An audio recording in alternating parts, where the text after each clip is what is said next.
and welcome to Friday. And this week, getting into Luke chapter 8, I've just been loving it.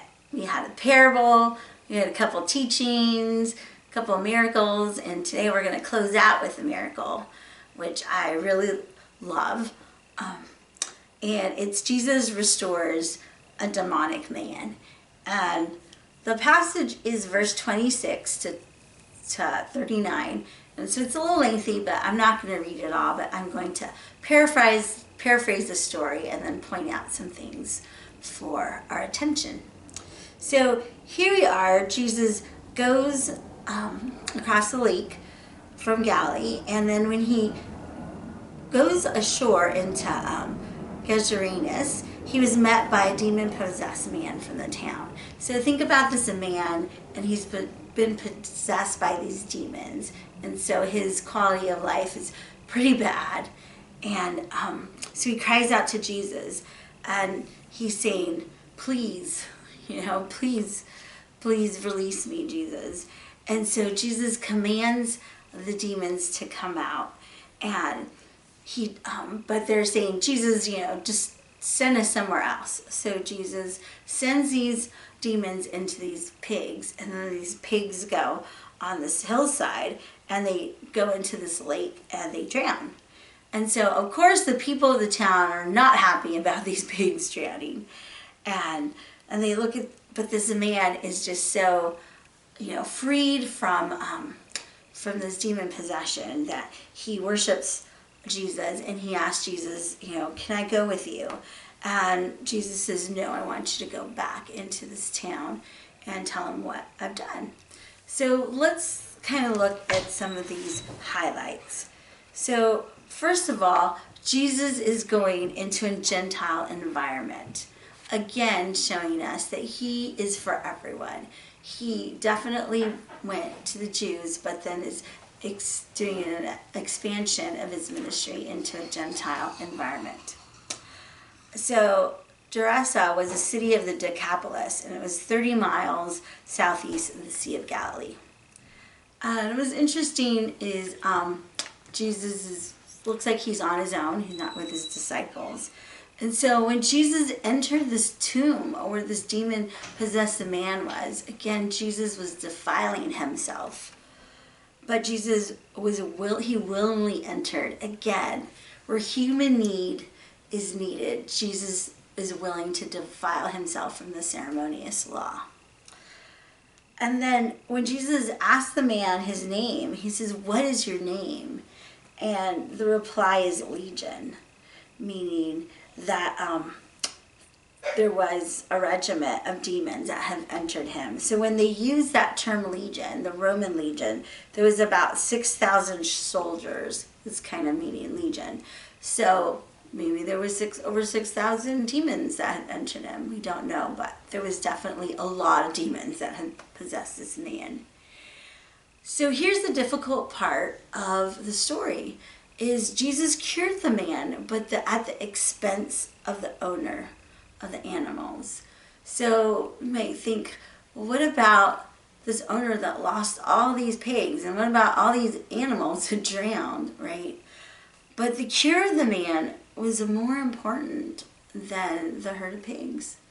This man was more important than the commodity of what these pigs were worth to the owner. So the freeing of the neighbor, it also was not just the man, but it freed the neighborhood, right? Think of how terrorized this neighborhood was. There was this man running around with all these demons inside him. I mean, think of all the terror that was going on in this. Sounds like this horror movie, right? And so Jesus also freed this neighborhood from this terror.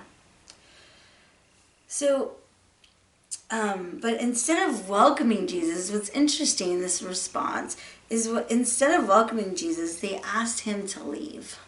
So Jesus did this. They didn't say, great, Jesus, come on in. They said, please leave us. But the healed man begged Jesus to go with him. But Jesus told him to go back and share what Jesus had done. So what's interesting, if you look at other stories so far, and healings.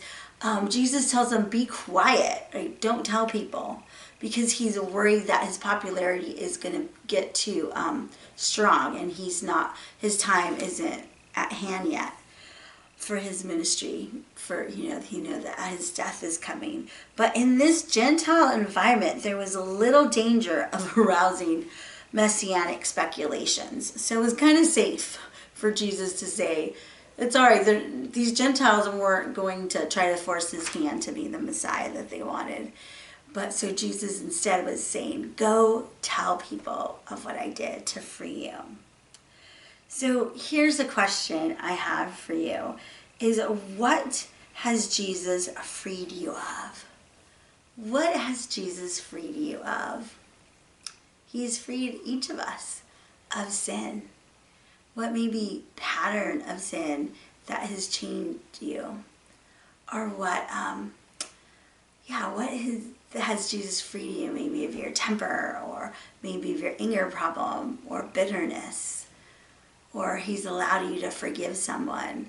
What has Jesus done? What work has he done in your life that you can share to those around you and made a difference? Before I became a youth pastor, I was in social work, and I worked at this battered women's agency, and they were all about anger management and power and control, and what they could do to ease violence in the world. And so I had shared the story about actually how my mom was pretty angry when we were little, but she wasn't the same mom that she was when we were young, and she had managed her anger, and she wasn't yelling anymore. And so they were fascinated by the story, and they wanted to know. They wanted to share. They wanted to say, what happened to your mom? Did she go to an anger management program? They wanted to know what the solution was, so they could implement it. Was there a book she read? Did she read about timeouts? What was the difference in your mom's parenting? And I shared simply, and I said, my mom met Jesus. My mom met Jesus, and it changed her life. And it's not that she's perfect. She'll be the first one to tell you this, but Jesus changed her life, and she wasn't the same mom that she was. And I wish you were there. I wish you could see these women at this agency who were self-proclaimed, atheists, and they just looked, that wasn't the answer that they wanted, and they just looked like, okay, as they walked away. But that's what it's all about, is sharing with people around us what Jesus has done in our life, how he has freed us, how he has broken off the chains of sin from us, and how we are walking in the freedom of that and sharing that in an authentic way of telling our story with those around us and giving God the glory. Amen. Amen. See you next week.